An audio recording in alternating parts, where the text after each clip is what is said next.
Hi, hello, welcome or welcome back. Today I'm doing something very unlike me and I'm getting a bit current event-y-ish. There is no escaping COVID-19. It is quite literally everywhere, and I thought I would pop on today and put this video out about home educating your kids during isolation. I've been trying to film this for like 20 minutes now, and every time I start to speak, one of my neighbours is using power tools. I think we're just gonna have to deal with it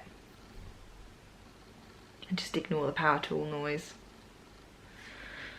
I'm gonna start this video by saying that currently, as I'm filming this and we'll all be going live, the schools in the UK are not shut, but I do feel like school closures are a bit of an inevitability at this point. Aside from that, there is advice in place now to self-isolate for 14 days if anyone in your household gets sick. So even if your kids are absolutely fine, if you or a partner or any other adults that are living in your house were to get sick, you've got 14 days of keeping your kids at home that you need to fill. So I thought it would be prevalent to get this video out now in case it's helpful to anybody. So for anyone that doesn't already know, before I had my 4 lovely children, I was a teacher. I'm a qualified primary school teacher from early years all the way up to year 6. So I guess you could argue that the idea of having the kids at home doesn't perhaps fill me with the kind of dread that it might other people. It does fill me with a little bit of dread, let's be honest. The idea of having everybody here all the time for days on end. But I have gone back into teacher mode and I have kind of planned out how I'm going to organise our time to make sure that we get the best out of it. And I thought I would give you guys some tips and advice in case you're feeling a little bit overwhelmed and anxious about the idea of having your kids off for an extended length of time. Number 1, let me start by saying that you, yes, you watching this video, you are your child's first and very most important educator. All those important skills they learnt before they went to school, things like walking and eating and talking, you taught them those. You are already your child's teacher and you're continuing to teach them all the time. You'll teach them things about right and wrong and kindness and friendship and all sorts of things about relationships. And in the picture of things that your children are going to learn, what they learn at school is just a part of it. So don't be overwhelmed by the idea that this is tricky, because it is not. Schools will be sending home work packs for your kids to do to support their education during the break. For my children's school, personally, it's kind of online and app-based stuff that they're going to be doing, and they have a login and they can be sort of set work through it. Lots of different schools will be doing it differently. So your school will be offering you support, and if you feel like you need support, I would imagine, I can't guarantee it, but I would imagine that there will be members of staff available on the other end of an email that you can ask if you are struggling with how to support your children. Don't feel like you need to be a teacher.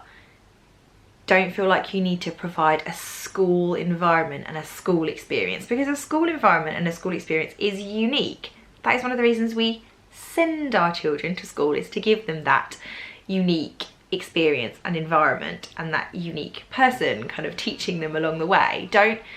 You don't need to feel like you need to provide that at home. All that I'm going to talk about today is activities and ideas that you can do to just keep their brains buzzing, and also just to stop them from going stir crazy with being stuck at home. So for me, it is going to largely be about routine. I will caveat that by saying schools are very, very routine led. Children that go to school will be very, very used to routines. But your routines at home don't need to be completely like rigid things. There needs to be a bit of flexibility, a little bit of go with the flow, but at the same time I think children really benefit from knowing what comes next and what's expected of them. So our routine works for us and is kind of built partly on what we already do as a family during the day and our normal routines and how those work, and then building in some more sort of learning opportunities than we perhaps would do conventionally during the school holidays. So my children get up anything ranging between 6 and 7. They don't all get up at the same time. They get up kind of as and when they're ready between 6 and 7 o'clock. That is not going to change whatever I do, but I do feel like we don't need to be rushing around and getting ready and out the door at rapid speed because we haven't got to be at school. So all that we're going to do is we're going to have kind of a cut-off time where we kind of need to be ready for the day, and I've just said that that's going to be 9 o'clock. It seems like a realistic time. It's slightly later than what we would do on a normal school day when we have to leave the house at 8:20. Gives us kind of a little bit more of a relaxed start to the day, but still means that we're not wasting our day. My kids already know as part of their routine that they have to get up, get themselves dressed, get their beds made and the bedrooms tidy, so that will be the same. So all that I am saying for the first part of our morning is that by 9 o'clock they need to be dressed, beds made, bedrooms tidy, breakfast eaten, which is basically standard routine for us. They would also have had their teeth brushed as well in that amount of time, but the time in between, as long as those activities are done, is their own, and it always has been. Sometimes they read, sometimes they play Lego, sometimes they watch TV, sometimes they have some like games console time. Whatever, that kind of time is their own as long as those certain jobs have been ticked off. So at 9 o'clock I'll be starting the more routine-y part of our day with a walk. I feel like fresh air is really important for kids, and exercise and kind of just getting all their bodies moving and kind of burning off that pent-up energy, and I feel like we will have much easier days if they've got some of that energy out first thing. So we will be going for little local walks. We're not going to be going far. We're not going to be going to parks where there are obviously swings and slides and things that other people could have been touching.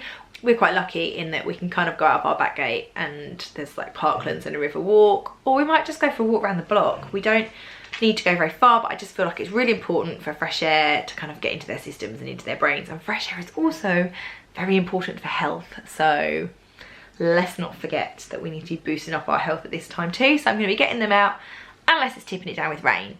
If it's tipping it down with rain, we will probably be using the Cosmic Kids yoga videos on YouTube. I will pop a link to them in the description so that you can go and watch those. My kids use those already, and they're just a really good way for them to kind of get stretching and moving and getting all their body parts all kind of woken up, ready to go. And then once they've done that little bit of kind of exercise and got themselves settled, they can have a little bit of free play until we start an more academic activity at 10 o'clock-ish.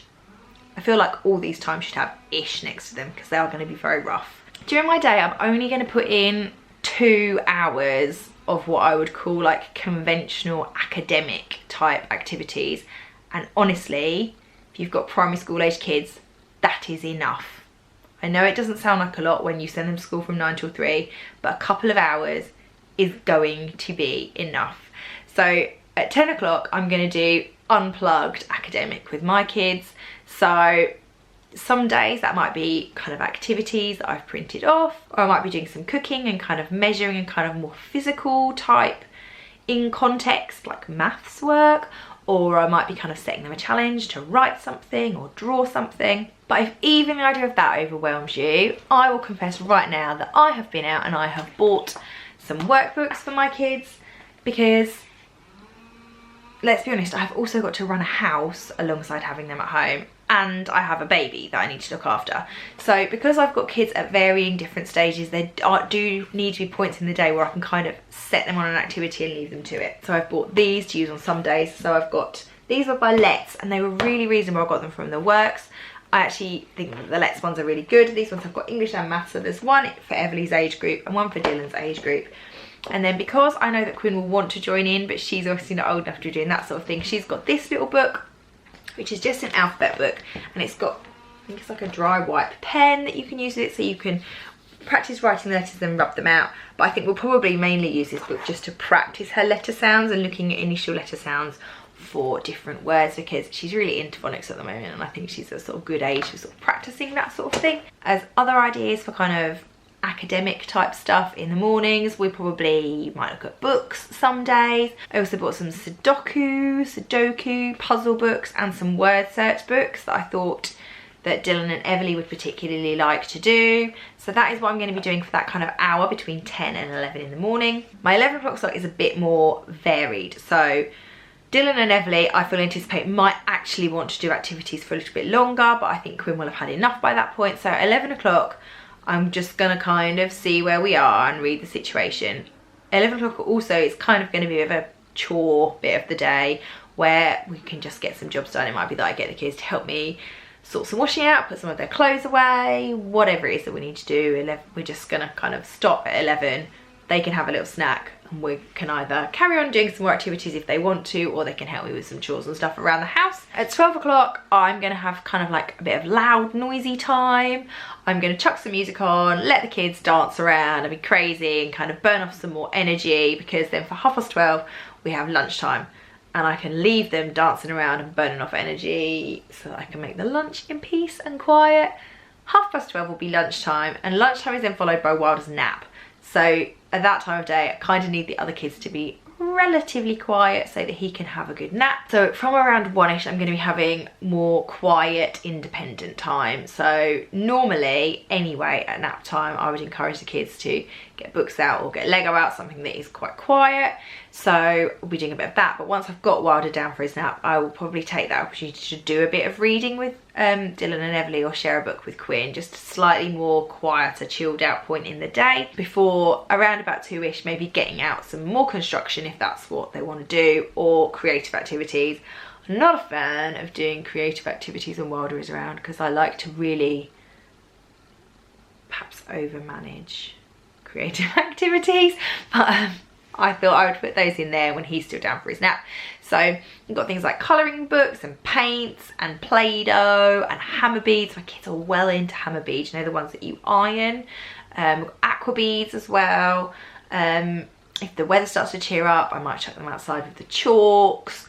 Yeah, basically gonna have a bit of a creative spot in the day before Wilder gets up for his nap, where they can just let their creative juices flow. And then around 3 o'clock, I am gonna do a second little section of some academics, but just for Dylan and Everly, because Quinn wouldn't be at preschool in the afternoon anyway. But at that point of day, I'm gonna do what I'm calling like plugged academic bit of the day. So Dylan and Everly have obviously got like online portal that school are using to help with education, and they have various different apps that they use anyway, but it might not necessarily be this is school directed stuff. There are all sorts of resources available. There are kind of virtual trips that you can do online. There's all kinds of games and apps and all sorts of things. So I will pop some links to any that I kind of recommend in the description box below, but it actually would be really helpful if you've got suggestions to pop them in the comments, so that hopefully the comment section could be like a resource for everybody to find different ideas for kind of plugged in stuff that they could do with their kids. 4 o'clock, I consider the day done.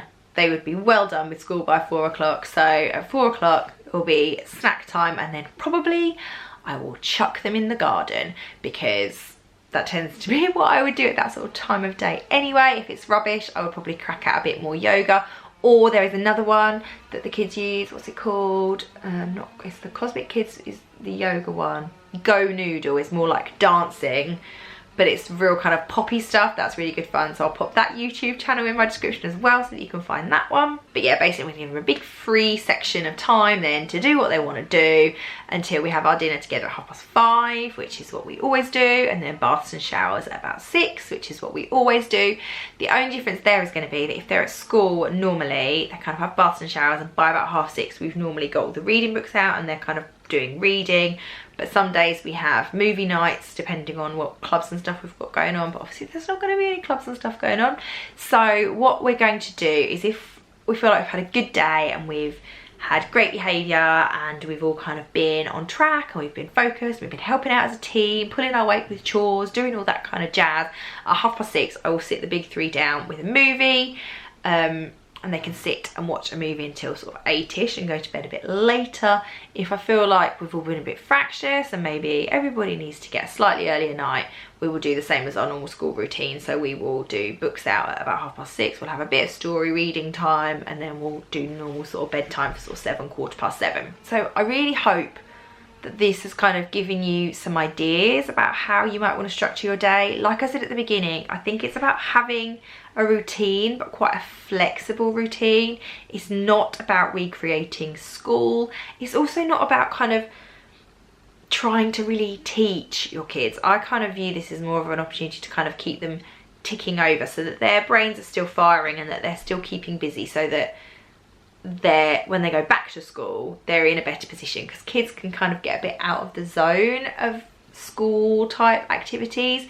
I think sometimes it's quite good to give them something to kind of keep their brains firing on all cylinders while they're having a bit of an unplanned break from school. If you've got any other ideas or things that you're going to try, or activities or links or channels that are worth watching or apps, it would be really great if you could put those in the comments, because like I said, it'd be fantastic if we could make the comment section of this video like a resource for other people to get ideas for things to do with their kids. So if you've got some ideas, do stick those down there. If you've got any more ideas for sort of specific educational content that you'd like to see, do let me know and I will try and get that together for you. I've got a couple of videos already that I will link in the description that are to do with books that I think are really useful for kind of kids that are really kind of interested in the world. I think I call the videos books for big thinking kids, so kind of books for kids that just like to know lots about the world around them. So I'll pop the links to those. I've got some other book videos in the works that I'm going to pop up. So yeah, let me know if there's any more of this kind of thing that you'd like to see and I will see what I can do about that. But all that's really left to say is you can do this. Good luck. You've totally got this. If you want to ask any questions, I'm always available in the comments. I'm always available on Instagram. This is my name on Instagram if you want to come over there. I'm happy to answer any questions. But have a lovely day whatever you're doing. Thank you for taking a little bit of time in your day to spend with me, and I will see you for another video really soon. Bye everyone.